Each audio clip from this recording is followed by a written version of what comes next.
दोस्तों, मुंबई से बहुत बड़ी और हैरानी भरी खबर है और वो ये है कि अस्पताल पहुंचाई गई श्वेता तिवारी की तबीयत और ज्यादा बिगड़ गई है। जी हाँ, श्वेता तिवारी को 29 सितंबर को अस्पताल में भर्ती कराया गया था और तब सिर्फ लो बीपी का मामला बताया गया, लेकिन अस्पताल में श्वेता तिवारी की तबीयत और ज्यादा बिगड़ गई है। हालत ये हो गई है कि अटैक आने के बाद, जी हाँ, अटैक आने के बाद श्वेता को सीधे आईसीयू में भर्ती कराया गया है और हालत लगातार बिगड़ रही है, जिसके बाद दुआओं का दौर शुरू हो गया है। तो क्या हुआ अचानक? क्यों आईसीयू में भर्ती कराना पड़ा श्वेता तिवारी को? और श्वेता के पति क्यों अब भी बदतमीजी करने लगे? क्या है पूरा अपडेट, आपको सब कुछ बताते हैं। आप भी वीडियो को लाइक और शेयर कर अपना प्यार और सपोर्ट जरूर दिखाएं और कमेंट में अपनी बात, अपनी राय भी जरूर रखें। तो श्वेता तिवारी को 29 सितंबर की दोपहर को अस्पताल में भर्ती कराया गया था। श्वेता को शुरुआत में लो बीपी की शिकायत थी। बताया गया था कि ज्यादा काम और थकान की वजह से श्वेता की हालत ठीक नहीं है, बीपी लो हो गया है और इसीलिए अस्पताल में एहतियातन भर्ती कराया गया। अब 29 सितंबर की शाम तक या कहें कि रात तक भी सब कुछ ठीक ठाक था। श्वेता ने कुछ मीडिया हाउसेस से बात भी की और बताया कि वो ठीक हैं और जल्द से जल्द घर भी वापस लौट आएंगी। लेकिन रात में अचानक श्वेता तिवारी की तबीयत बिगड़ गई। जी हाँ, मुंबई से बड़ी खबर आ रही है जिसके मुताबिक रात को करीब 12:30 बजे तक श्वेता सो नहीं पाई थी और श्वेता को चेक करने के लिए इस दौरान डॉक्टर्स भी गए और उनका बीपी और ज्यादा लो मिला। श्वेता तिवारी को इस दौरान कुछ दवाइयां दी गई और उन्हें आराम करने को कहा गया। अब खबरों के मुताबिक इसके करीब 1 घंटे बाद, यानी कि रात करीब 1:30 से 2 बजे के बीच में श्वेता तिवारी को एंजाइटी अटैक आ गया। जी हाँ, श्वेता तिवारी को बहुत ज्यादा घबराहट होने लगी, पसीना आने लगा और वहाँ मौजूद नर्स ने तुरंत ही डॉक्टर को बुलाया। श्वेता की हालत इतनी खराब देखते हुए डॉक्टर्स ने तुरंत ही श्वेता को आईसीयू में शिफ्ट कर दिया। श्वेता को अचानक एंजाइटी अटैक आने से हालत बिगड़ गई थी। श्वेता तिवारी को सांस लेने में दिक्कत हो रही थी, श्वेता की सांस फूल रही थी, लगातार पसीना आ रहा था, जिसके बाद श्वेता को आईसीयू में शिफ्ट किया गया। मशीनों के सहारे ब्रीदिंग दी गई और श्वेता तिवारी को फाइनली आईसीयू में ही रखा गया।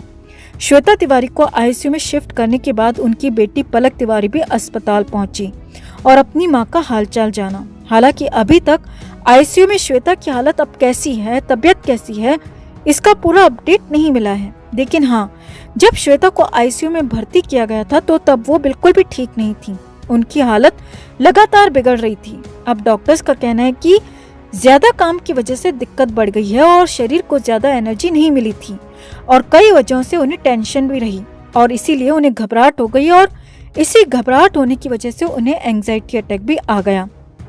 हालांकि डॉक्टर्स का कहना है कि ज्यादा परेशानी वाली बात नहीं है, लेकिन आईसीयू में भर्ती क्यों किया गया, इसका साफ साफ जवाब डॉक्टर्स ने भी नहीं दिया। अब इधर श्वेता तिवारी अस्पताल पहुंची तो उनके दूसरे पति अभिनव कोहली श्वेता का हाल जानने तो नहीं पहुंचे या फिर जानने की कोशिश भी नहीं की और उल्टा श्वेता तिवारी पर तंज ही कसा और कहा कि खूबसूरत दिखने की चाहत में श्वेता की ये हालत हुई है और इसके जिम्मेदार वो खुद हैं। अभिनव कोहली यहीं तक नहीं रुके दोस्तों, अभिनव ने आगे कहा कि श्वेता के साथ कुछ और हो, इससे भी ज्यादा गलत, तो उसकी जिम्मेदार भी वो खुद ही होंगी। अब ये ठीक है कि अभिनव और श्वेता के रिश्ते ठीक नहीं हैं, लेकिन ऐसी हालत में जबकि कोई आईसीयू में भर्ती है तो ऐसे में तो दुश्मन भी ठीक होने की दुआ करते हैं, मगर अभिनव अपनी पत्नी पर टॉन्ट मार रहे हैं और वो भी ऐसी हालत में जबकि श्वेता तिवारी आईसीयू में भर्ती हैं। खैर, जो भी हो, ये इनका आपसी मामला हो सकता है, लेकिन श्वेता तिवारी की मेहनत, श्वेता के काम को लेकर डेडिकेशन को नजरअंदाज नहीं किया जा सकता और हम तो यही दुआ करेंगे कि जल्द से जल्द श्वेता तिवारी ठीक हों और अपने घर लौट जाएं। तो आपका श्वेता तिवारी के इस अपडेट पर क्या कहना है दोस्तों? कमेंट में आप भी अपनी बात, अपनी राय जरूर रखें और वीडियो को लाइक और शेयर कर अपना प्यार और सपोर्ट भी जरूर दिखाएं। तो सिद्धार्थ शुक्ला को गुजरे 1 महीना होने को है दोस्तों।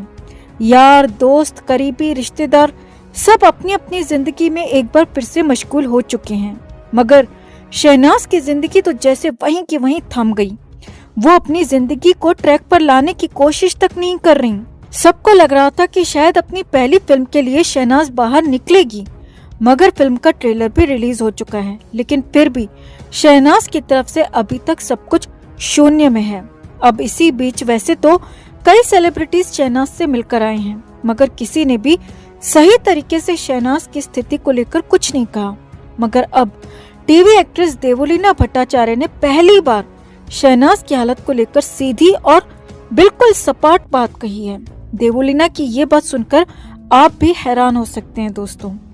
तो देवोलीना ने हाल ही में दिए एक इंटरव्यू में बताया कि कैसे सिद्धार्थ की मौत ने हर किसी को प्रभावित किया है। अब मैं खुद झगड़ों से दूर रहकर सकारात्मक हो गई हूँ, क्योंकि मुझे समझ में आ गया है कि जिंदगी रेत की तरह है, कभी भी मुट्ठी से निकल जाएगी। देवो ने शहनाज की हालत पर कहा, मैं उसकी हालत को शब्दों में बयान नहीं कर सकती। वो अब भी बेसुध है, पत्थर बन चुकी है, न रोती है न बोलती है। बस उसने खुद को एक कमरे में बंद कर रखा है। उस कमरे में वो कभी लाइट तक नहीं जलाती। देवो ने आगे कहा, मैं जानती हूँ कि शहनाज पर कितना बड़ा गम का पहाड़ टूटा है और उस सदमे से निकलने में उसे वक्त लगेगा, मगर मेरा मानना है कि शहनाज को इस गम से जल्दी बाहर निकालना होगा, नहीं तो बहुत बड़ा अनर्थ हो जाएगा। ई टाइम्स को दिए इंटरव्यू में देवोलीना ने कहा, शहनाज के लिए ये घड़ी मुश्किलों से भरी है। कोई जितना भी उनसे बात करे, कोई जितना भी उन्हें समझाए, मगर उनका दर्द उनसे ले नहीं सकता। देवो ने कहा, मैं खुद सिद्धार्थ के घर गई थी। एक तो सिद्धार्थ की मौत का गम, ऊपर से शहनाज की हालत देखकर मैं कई रातों तक सो नहीं पाई। देवो आगे बोली, मैं शहनाज के करीबियों और दोस्तों से रिक्वेस्ट करती हूँ कि उसे जितना जल्दी हो सके उस कमरे से बाहर निकालो, वरना वो खुद के साथ ही अनहोनी कर बैठेगी। देवो को डर है कि कहीं शहनाज सदमे से जल्दी नहीं निकली तो वो या तो मानसिक रूप से बीमार हो जाएगी या फिर खुद के खिलाफ ही कोई गलत कदम उठा लेगी। देवो ने आगे कहा, सिद्धार्थ की माँ रीता आंटी काफी स्ट्रांग हैं। उन्हें शहनाज को इस गम से उबरने में मदद करनी चाहिए। उसे प्यार से समझाना चाहिए कि अब सिद्धार्थ कभी वापस नहीं आएगा और सिद्धार्थ की खुशी इसमें थी कि वो शहनाज को बॉलीवुड में बड़ा मुकाम बनाते देखे और सिद्धार्थ की खुशी के लिए शहनाज को बाहर निकालने के लिए प्रेरित करना चाहिए। देवो ने कहा, सिद्धार्थ के सपनों को पूरा करने के लिए शहनाज को अंधेरे से बाहर आना होगा। इस हालत में शहनाज को देखकर सिद्धार्थ की आत्मा को भी चैन नहीं मिलेगा। वो जहाँ से भी देख रहे होंगे दुखी होंगे, परेशान होंगे, क्योंकि उन्हें शहनाज हमेशा हंसते हुए अच्छी लगती थी। इस हालत में वो कभी उन्हें अच्छी नहीं लगेगी। देवो ने कहा कि अपने सिद्धार्थ की खातिर शहनाज को अपने कदम आगे बढ़ाने ही होंगे। सच में शहनाज को अंधेरों को चीरकर बाहर आने की सख्त जरूरत है। शहनाज को बाहर आकर देखना होगा कि कैसे उनके फैंस उनके लिए बाहें फैलाए पूरे प्यार और सपोर्ट के साथ खड़े हैं। तो आप देवोलीना की बात से कितना सहमत हैं? कमेंट में अपनी बात, अपनी राय जरूर रखें।